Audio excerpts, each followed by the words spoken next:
Hej, velkommen til Fra Ballet til Bank, og jeg er Clara, og jeg skal i dag tage jer igennem de her 3 forskellige lånetyper, som findes ude på markedet. Vi har altså stående lån, vi har serielån, og så har vi annuitetslån. Et stående lån kaldes også for et fast lån, og kendetegnet for stående lån er, at der afdrages på hele hovedstolen, når låneperioden udløber.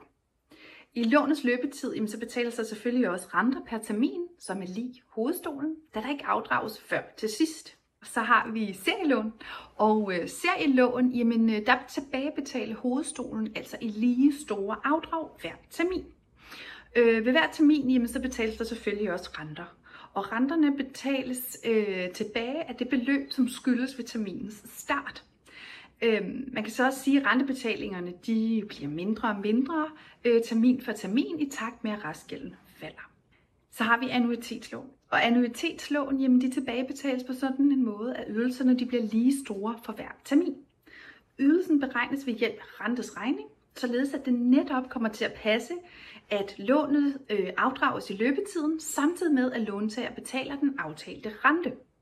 Mange lån de afvikles som annuitetslån, da det ofte er ret bekvemt for låntageren, at alle ydelser er lige store. Så det er nok et lån, du kommer til at støde på mere end de 2 andre. Så hvis jeg skal opsummere, så har vi det stående lån, som har lige store betalinger alle terminer.